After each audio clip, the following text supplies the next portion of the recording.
Okay, so I got to admit something. Okay. When I first started seeing these, I was very unimpressed. Okay. Because I felt like it was basically taking a few keywords and then just copying and pasting examples of popular versions of that, often from maybe just Wikipedia articles.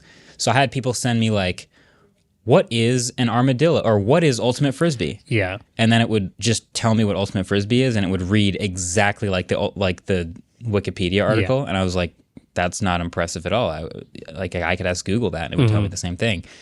So it really became much more impressive when the prompts got more creative, I think. It's similar to DALL-E, where like DALL-E was impressive but clearly kind of messed up. But the more intense you got with the prompts and how it still was continued to be messed up, like errors here and there, but it still could contextually figure out this 2 to 3 sentence long prompt and still create something that made sense. It's a really good point. It's the more so there's a normal accepted error rate.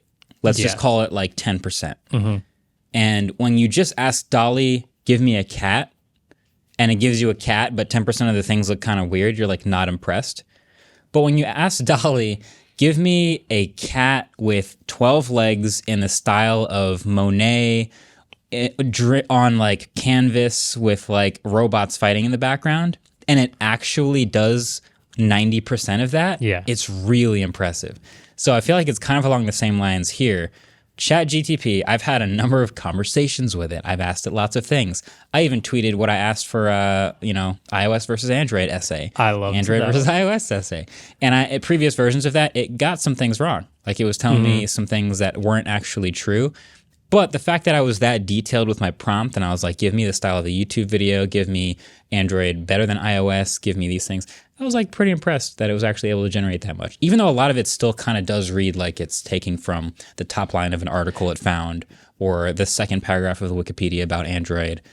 It's sort of throwing together a structure based on things that I asked for, which is cool. It's blending them very well. It pretty much is doing that. I guess the argument would be, how much is it just copy and pasting from the exact things it finds, or how much is it analyzing X amount of data and then just through all of that data creating something? Because if you search your name, Wikipedia is not going to be the only one. There's going to be 400 pages that say like Marques is an American tech YouTuber with 16 million followers. Right. And then it's going to be like, 500 articles have said that. That's got to be important. I want to take that and put that in there, some form of that in there.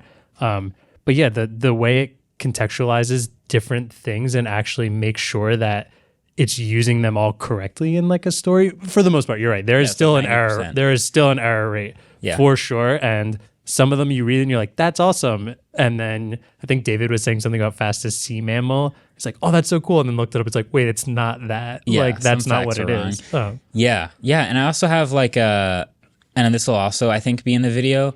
There are some errors that are more common than others. Like when you ask for these like AI paintings or portraits or DALL-E, hands. We're going to get into the paintings in a minute, the art, I guess. Can I do, I made a story in ChatGPT that can I read this, and then we'll get into the more art version of it. Yeah, all right. In the holiday spirit, I asked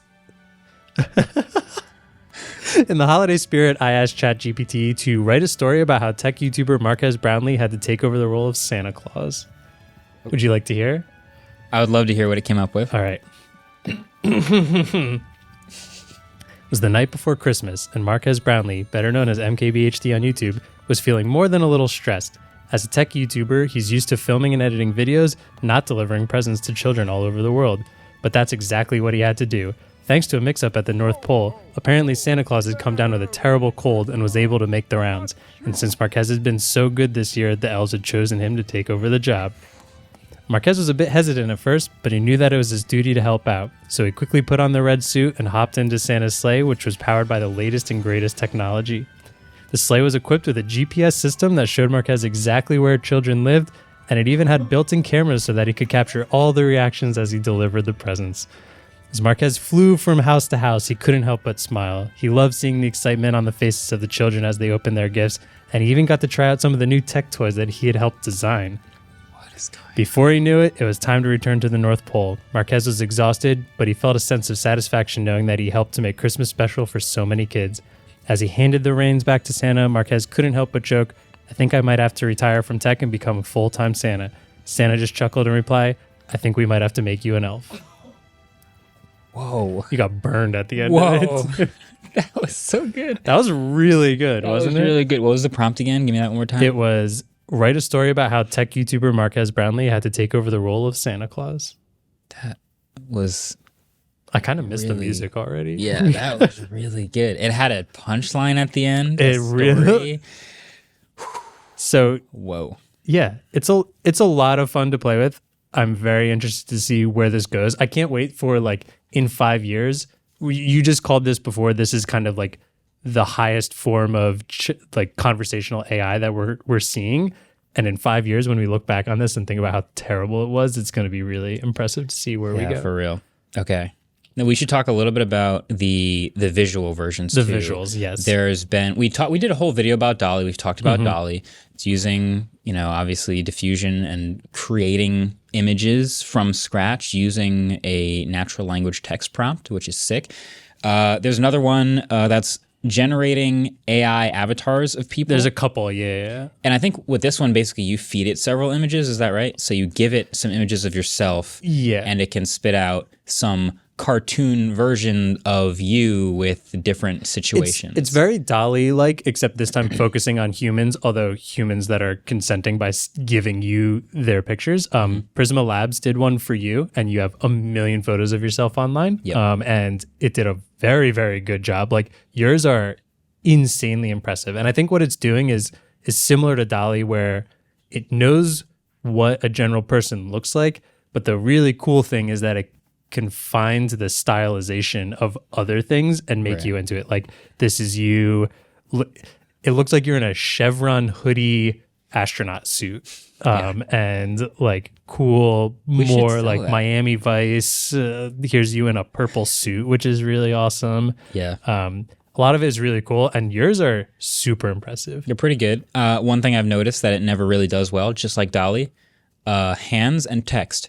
So anytime there's supposed to be text in it, like the one with the astronaut suit, is supposed to have some text on it right there, doesn't really make a real word. If you ask DALL-E to make a stop sign 7 out of 10 times, it just says some weird random... mad. Yeah, some weird word.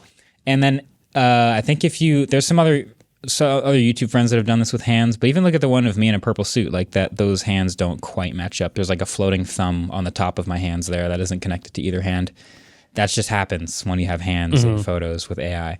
So hands are tough. Other than that, pretty good. Yeah, yours is very good. Sarah Dici did one with Avatar AI that was incredible. I mean, but again, then there's like Justine who did one on, I forget if it was Prisma or Avatar. Hers was bad. Yeah. And she has a lot of really good pictures out there, and her face looks nothing like her in some of them. Her eye is like almost off to the side, like off the side of her head. It seems to really like some people and really dislike some people. Myself, who doesn't have a lot of good photos online, tried Avatar AI. It is rough. Really? I'm going to show you some. I disagree. These are fantastic. These are... I want to see these. So I think these are really bad. To be fair, the photos I fed into it were not great, although it still took about 30 photos. And if you would like, I guess you can pull them up on your... where are they? Yours as well. There's a link in the doc. Oh, okay. I'm clicking on it now. Some of the... So like...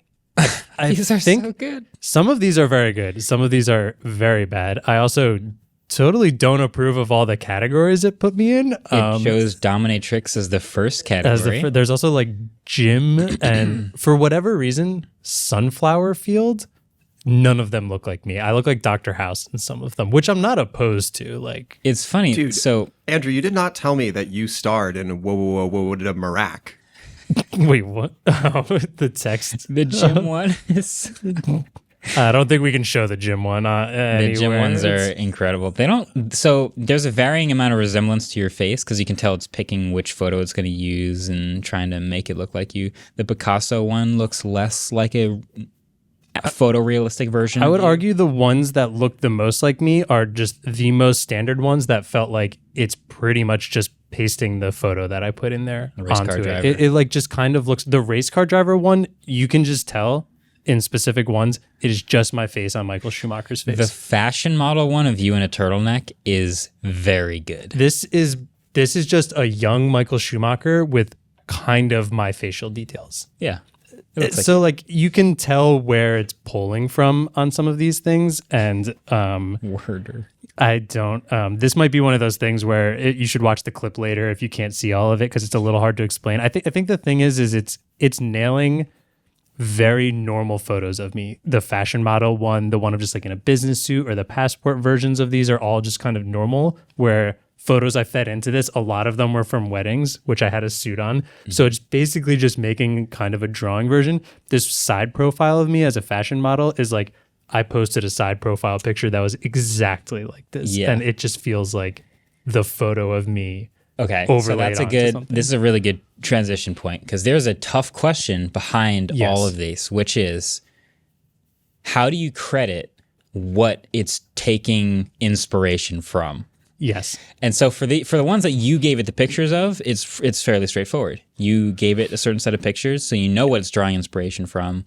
And if you ever see any similarities, it's pretty obvious where it got that stuff from. I think my whole thing is actually pretty obvious in a lot of theirs, as where the ones that nailed it, it's mostly taking it from the pictures I fed it. The ones that didn't nail it, you can kind of tell the photos it's grabbing from. Yeah. And that's, like you said, it's a discussion that I think we need to have, because it's a discussion on Twitter now, is what part of where it's scraping from is okay, I guess. Yeah, and that so is a tough question. So you mentioned that other one is clearly a picture of young Michael Schumacher. It's definitely just Michael Schumacher. That photo, where did that come from? Exactly. And we don't know the artist or the photographer or any of that behind that image. And I think that comes back to even like, so Dolly from OpenAI is taking from an unknown giant database of like all of the information that they've fed into it. And then if I ask it for a picture of a cat in space or whatever, it'll give me a picture of a cat in space. And maybe it's taken some photos from artists about cats and some photos from NASA about space. But if I ask it for a photo of a cat in space in the style of an MKBHD video, it might be taking frames from an MKBHD video that it has in its database. And should it be able to do that? Yes. And that is a tougher question. I think that is a very tough question. And I'm going to preface this by saying we're just going to say our opinions very quickly on this, and we're looking at it. So I don't want anyone to. Yeah, I'm not a I just want to copyright preface lawyer. this. We're not copyright We're lawyers. expert. There's also just like, I don't know. It's a tough subject. Yeah. And I think there's a lot of conversation to be had about it. But there are a lot of artists out there who seem to be seeing this and saying that a lot of things look far, far too similar to art that is not consenting into being part of these AI databases. And we just don't know how much is a coincidence versus how much is it literally drawing inspiration. It's very, very hard. So the way Dolly works is really interesting. And you can sort of go back and watch the video again and hear the explanations, and there's other explainers of this, but it's like it has all this information, it has all this database. It uses diffusion. It has an image of, you can listen to David explain this on a previous episode, but it has just like a static image of just like black and white grain, and then it has a final image, and it tries to use diffusion to like add structure to this static image on its way to the thing that you described to learn what you're making. So if you ask it for a picture, I'm just going to go with a cat again. It knows, because it's learned from its database, what a picture of a cat looks like. And then it tries to create a picture of a cat from nothing, essentially. And so it's not just like taking a piece of someone else's art and pasting it into this new creation and calling it a new creation. That would be a lot more obvious.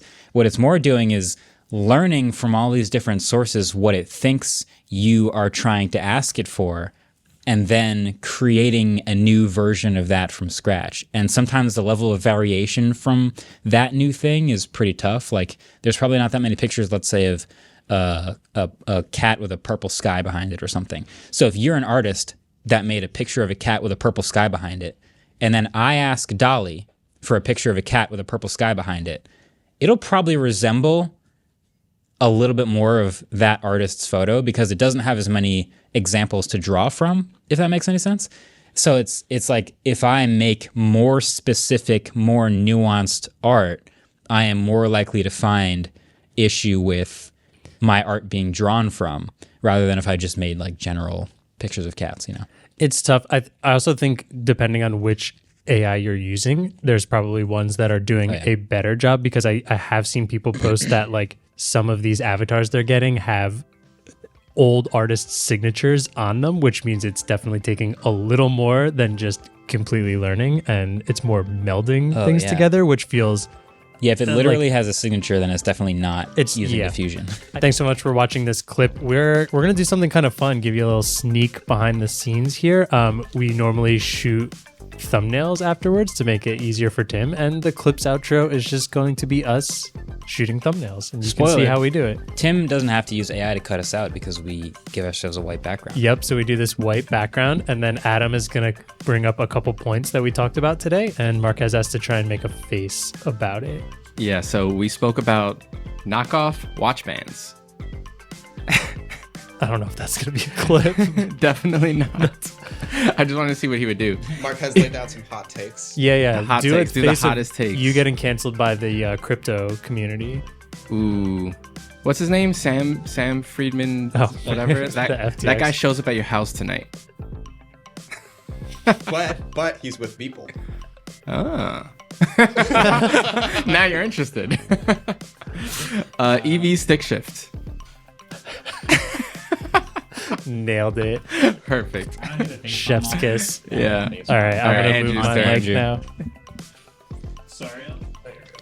Marques gonna get I really do think the EV stick shift is a facepalm thumbnail. Yeah, for sure. I think so. Gotta grab that side. Oh yeah, I got Oh, you. we have Mac here too. All right, Andrew. My thumbnails are really terrible. There's a AI story about you robbing Santa Claus. You're okay with that? All right, cool. I mean, Dang. how many gifts am I robbing? Wow. Sounds like Good question. It sounds like I'm doing good. Turns out that your AI is actually a super villain, not a superhero. Why do I get all the bad ones? Super villain.